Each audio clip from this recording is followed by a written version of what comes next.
जोहार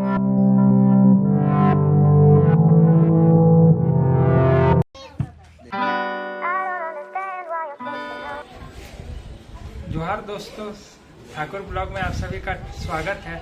आज के ब्लॉग में आप लोग को बिहार राज्य के सासाराम शहर से 40 किलोमीटर दूर गुप्तेश्वर धाम, जो कि एक धार्मिक स्थल है, उसके बारे में आज के ब्लॉग में आप लोग को बताएंगे।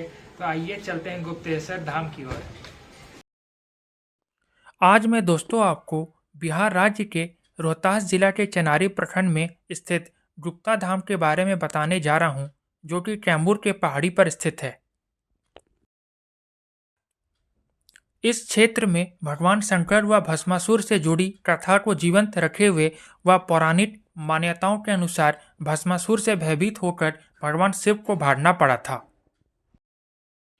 वह इसी धाम की गुफा में आकर छिपे थे। भगवान विष्णु ने पार्वती का रूप धारण करके भस्मासुर को अपने सिर पर हाथ रखकर नृत्य करने का प्रस्ताव रखा। देवी पार्वती से शादी करने के लोभ में भस्मासुर ने जब अपने सिर पर हाथ रखकर नृत्य शुरू किया तो भगवान शिव से प्राप्त किए गए वरदान के कारण वह जलकर भस्म हो गया। जय जय हो शंकरा, आदिदेव शंकरा,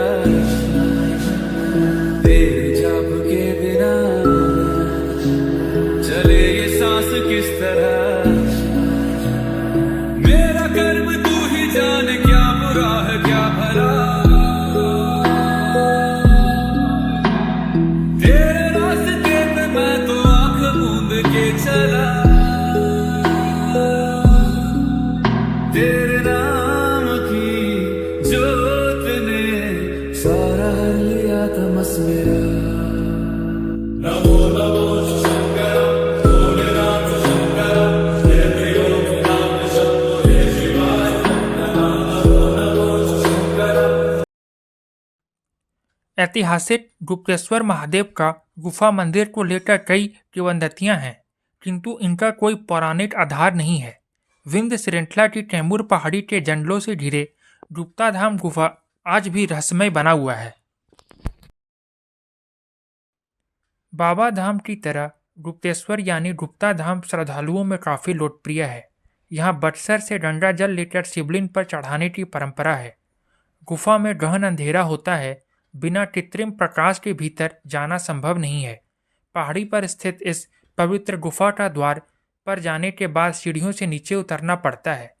द्वार के पास 18 फीट चौड़ा एवं 12 फीट ऊंचा मेहरा बनुमा है। सीधे पूरब दिशा में चलने पर पूर्ण अंधेरा हो जाता है।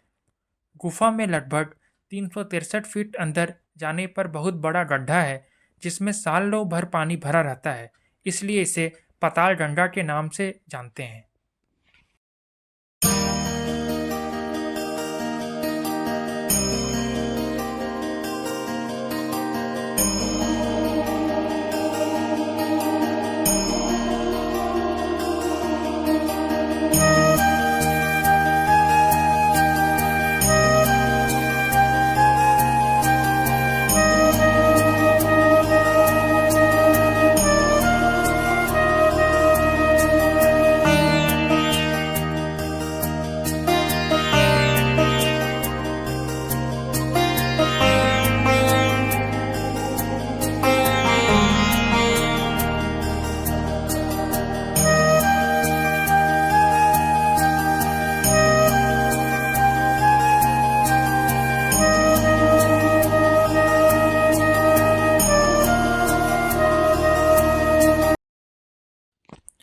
इसके आगे यह गुफा काफी सक्रिय हो जाती है। गुफा के अंदर प्राचीन काल के दुर्लभ शैल चित्र आज भी मौजूद है। इसी गुफा के बीच से एक अन्य गुफा शाखा के रूप में फूटती है, जो आगे एक कक्ष का रूप धारण करती है। इसी कक्ष को लोग नाच घर या घुड़दौड़ कहते हैं। रोशनी का समुचित प्रबंध नहीं होने के कारण श्रद्धालु नाच घर को नहीं देख पाते हैं। यहाँ से पश्चिम जाने पर एक अन्य सक्रिय शाखा दाहिनी की ओर जाती है। इसके आगे के भाग को तुलसी चौरा कहा जाता है। इस मिलन स्थल से एक और गुफा थोड़ी दूर दक्षिण होकर पश्चिम चली जाती है। इसी में गुप्तेश्वर महादेव नामक शिवलिंग है। गुफा में अवस्थित शिवलिंग वास्तव में प्राकृतिक शिवलिंग है। शिवलिंग पर गुफा की छत से बराबर पानी टपकता रहता है। इस पानी को श्रद्धालु प्रसाद के रूप में ग्रहण करते हैं। वहीं गुप्ता धाम से लगभग 1.5 किमी दक्षिण में सीता कुंड है, जिसका जल बराबर ठंडा रहता है। यहाँ स्नान करने का अद्भुत आनंद है। जय जय हो शंकरा, आदिदेव शंकरा, तेरे जाप के बिना चले ये सांस किस तरह। मेरा कर्म तू ही जाने, क्या बुरा है क्या भला। तेरे रास्ते पे मैं तो आंख मूंद के चला। तेरे नाम की जोत ने सारा हर लिया तमस मेरा। नमो नमो शंकर, भोलेनाथ शंकर, जय त्रिलोकीनाथ शंभो, जय शिवाय। नमो नमो शंकर। इस स्थान पर सावन महीने के अलावा सरस्वती पूजा और महाशिवरात्रि के मौके पर मेला लगता है। सावन में एक महीना तक बिहार, झारखंड, उत्तर प्रदेश, मध्य प्रदेश, छत्तीसगढ़ और नेपाल से हजारों शिव भक्त यहाँ आकर जलाभिषेक करते हैं। बक्सर से गंगा जल लेकर गुप्ता धाम पहुँचने वाले भक्तों का तांता लगा रहता है। लोग बताते हैं कि विख्यात उपन्यासकार देवकीनंदन खत्री ने अपने चर्चित उपन्यास चंद्रकांता में विंध्य पर्वत श्रृंखला की जिन तिलस्मी गुफाओं का जिक्र किया है, संभवतः उन्हीं गुफाओं में गुप्ता धाम की भी रहस्यमयी गुफा भी है। वहाँ धर्मशाला और कुछ कमरे अवश्य बने हैं, परंतु अधिकांश जर्जर हो चुके हैं। सासाराम से लगभग 40 किलोमीटर दूर आलमपुर के रास्ते पनियारी पहुँचे, जहाँ से सामने पहाड़ी पर चढ़ाई करनी होती है। सामने से इसकी ऊंचाई का आकलन करना मुश्किल है। इसकी ऊंचाई लगभग 3000 मीटर के आसपास होगी। वैसे प्रमाणित नहीं, ये ऊंचाई अनुमानित है। यहाँ एक देवी का स्थान है जिसको लोग पनियारी माई के नाम से जानते हैं। यहाँ जमीन के नीचे से 12 महीने पानी निकलता रहता है। शिव भक्त यहाँ पनियारी माई का दर्शन कर आगे की यात्रा करते हैं। पहाड़ चढ़ाई के रास्ते में अनेक तरह की आवाज़ें, जीव जंतु, सुंदर प्राकृतिक छटा मन को मोहित कर देता है। बंदर और लंगूरों का झुंड इस यात्रा को और भी अद्भुत बना देता है। पहाड़ पर चढ़ाई करने के बाद रास्ते में भगवा खो मिलता है। भगवा खो के बारे में कोई विस्तृत जानकारी किसी को नहीं है।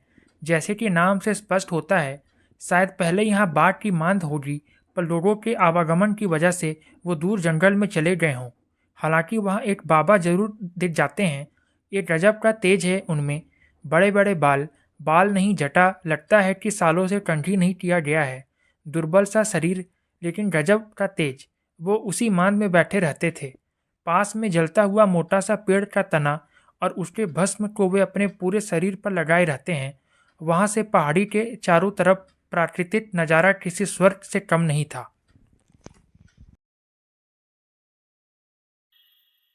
जय जय हो शंकरा, आदिदेव शंकरा,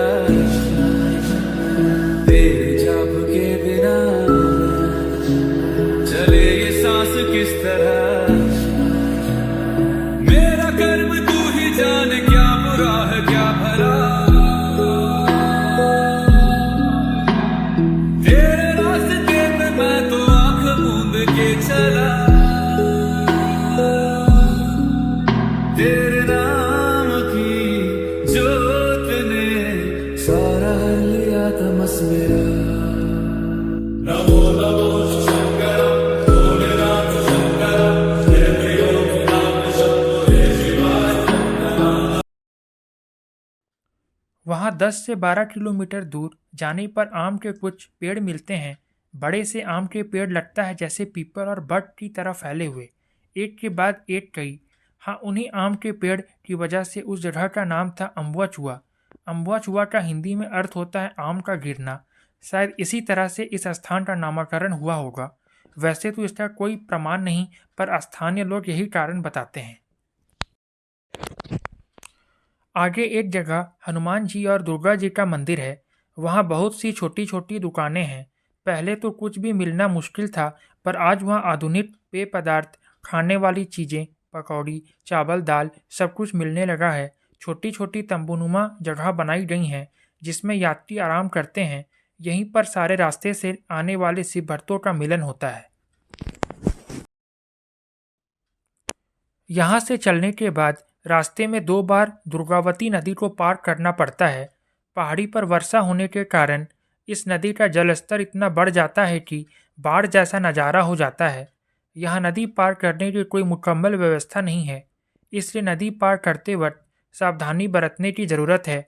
लेकिन महाशिवरात्रि के वक्त इस नदी में नाममात्र पानी होता है। जय जय हो शंकरा, आदिदेव शंकरा, तेरे जाप के बिना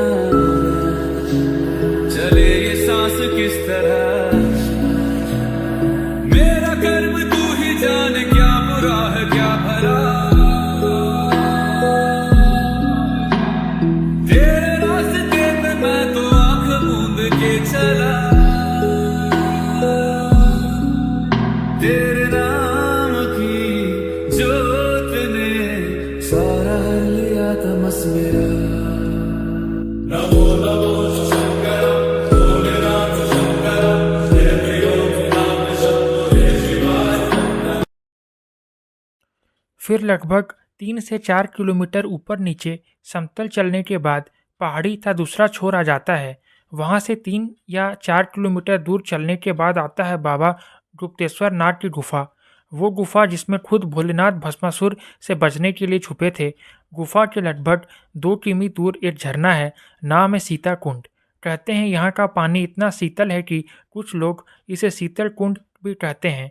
शिव भक्त यहाँ नहाने के बाद वहीं से जल लेके गुफा में बाबा का दर्शन करने जाते हैं।